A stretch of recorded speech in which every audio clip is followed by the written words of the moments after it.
Good morning, guys. This is Issues with Toddy One Skip. I am Toddy One Skip. You are not Toddy One Skip. I am Toddy One Skip.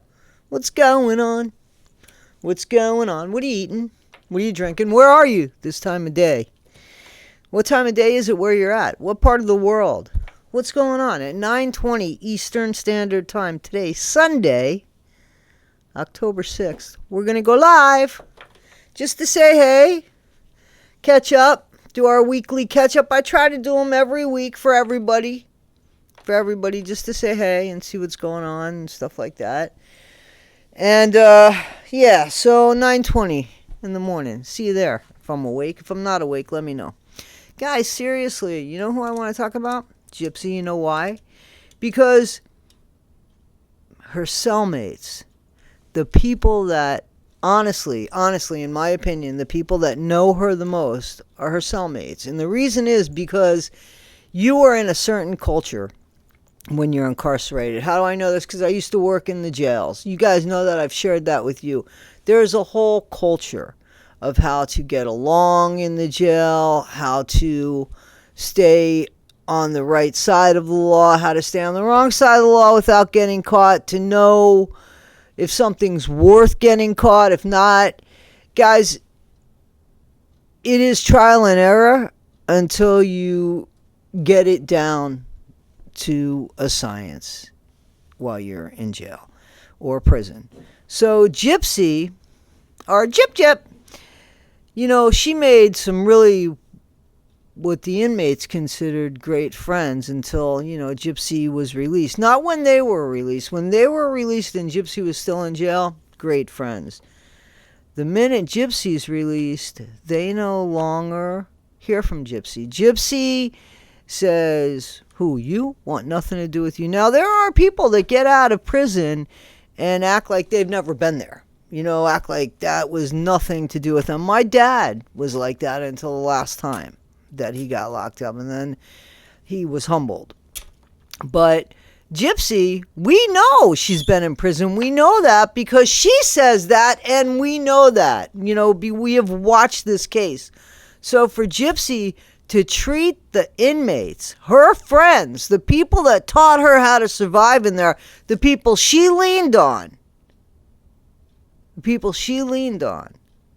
that know her the best, because they were around when Christy didn't answer the calls. They were around when she wasn't sure what to do, because as we know, Gypsy can't keep stump, so everybody knows her business. So these inmates, and let me tell you something, inmates tend to have like this sisterhood or brotherhood where they just don't say shit about each other. They keep stump until they're fucked over. And once they're fucked over, that's when they start talking and spilling, especially the females. So in prison and in jail, Gypsy could have done and said anything she wanted, and these guys would have been so loyal to her had she have just shown some loyalty when she got out. I don't think any of these people needed anything from her except just not to be ignored and to be gaslit and to be disrespected like that. One of these women, as I said, Rachel Garlick, she named her daughter Gypsy after Gypsy. They were best friends. And when Rachel got out, Gypsy had nobody visiting her, and Rachel asked her husband, please go, because Rachel couldn't go because of the parole violation it would have caused Rachel. But she asked her husband. And her husband would even bring the kids to see Gypsy. Now, that's priceless. When you're incarcerated and you're looking forward to those visits, because you have very few things to look forward to. Your release date, which is way the fuck out there like a carrot on a stick. And then these little things that we used to take for granted when we were outside in the real world. So, commissary is a big day. Commissary day is huge day there, right? Visiting day is even a more substantial day, whether you have a visit or you don't, because if you don't have a visit, you're reminded of the fact that you're in this alone and that there's nobody on the outside that's got your back. You are in it alone, okay? Rachel didn't want Gypsy to ever feel that way. Where were you, Christy? I'm just asking. Christy Blanchard, where were you? Because Rachel was sending her husband and her kid only to get you know, totally disrespected when Gypsy got out. Totally to get like, Rachel who? Like, I don't need you anymore, Rachel. I mean, Rachel was getting money for Gypsy, having the TikToks and the social media ready for Gypsy. Gypsy uses people. We have seen this over and over and over and over and over again. Okay? So Ken has seen it. Rod has seen it. Ryan has seen it. Christy's seen it. Mia's seen it. They've seen it. We've seen it. The inmates have seen it. But the inmates, again, would have kept quiet because I'm telling you, there's like a non-speakable rule. It's kind of like Vegas. What stays in prison just stays in prison. What happens in prison just stays in prison. It is. It's kind of like this unspoken rule. But then Gypsy, she makes people feel bad. She makes people feel stupid. And when you get inmates that are butthurt, that's going to be, I keep saying, this is going to be the downfall, that's going to be the downfall, this is going to be the downfall. In the meantime, Gypsy is breaking, little by little, she is coming apart at the seams. She can't help but not be. You're under a magnifying glass, one, because she's stupid enough to want to be. She's making stupid mistakes, so we get to see those. We get to pick apart her and scrutinize her relationship when it comes to Mr. Urker, who doesn't seem to really want to spend any time with her, which I wasn't buying into until I saw that with my own eyes, and God knows where Ken is now, running for his life, I guess, or maybe he might be listening to his mom by saying, babe, you still don't have to marry that. You still don't have to marry that. You just got to be responsible for what's inside if it's yours, but we're not sure of that yet. We still got to get the DNA test on that. Isn't that sad? Isn't that sad that that's the way this kid's coming into this world? Yeah, it is, but that's the way it is because look at the mommy. Ken, that's what you've hitched your little star onto is Gypsy Rose. Good luck with that. Ryan, it still seems like Ryan's still madly in love with her.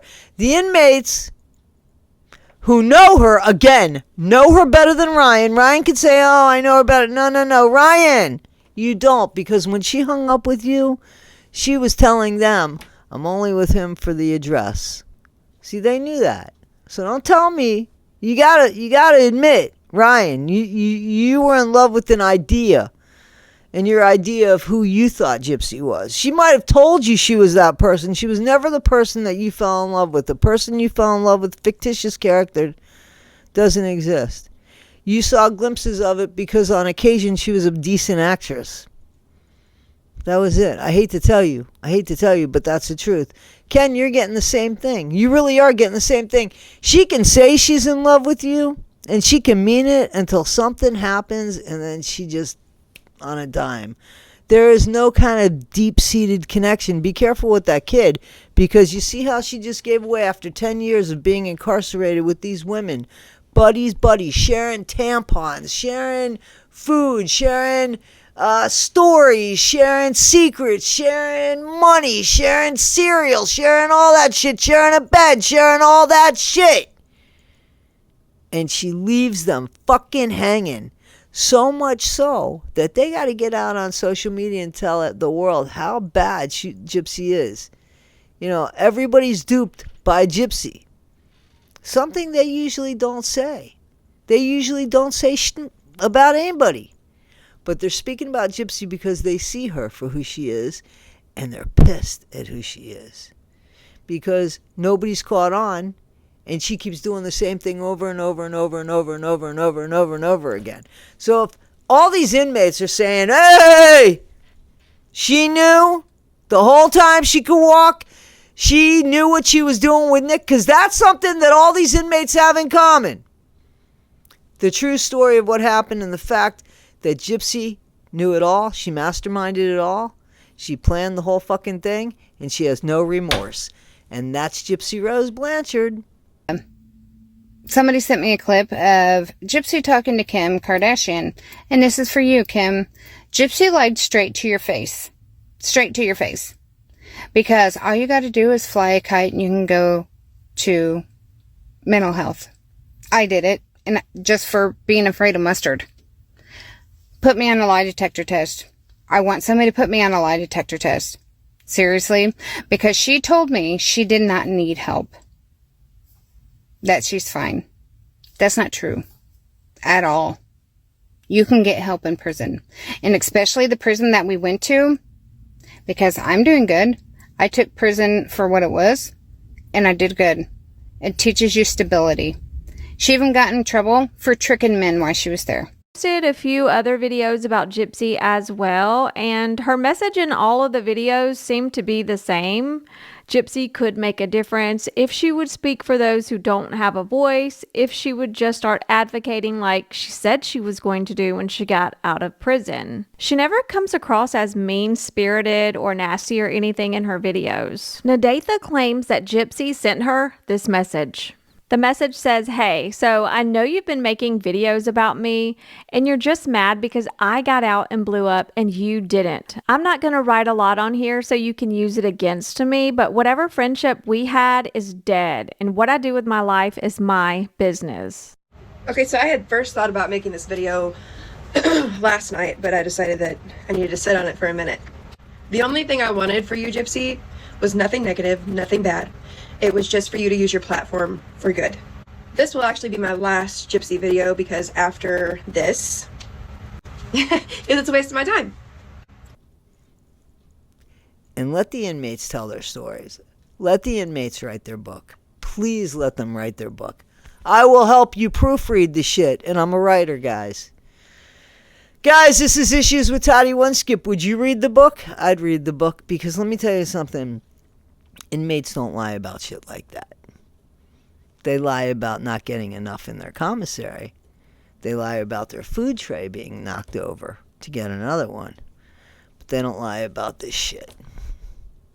All right, guys, be better today than you were yesterday. Not half as good as you'll be tomorrow. Always, always, always be kind. Thanks, guys.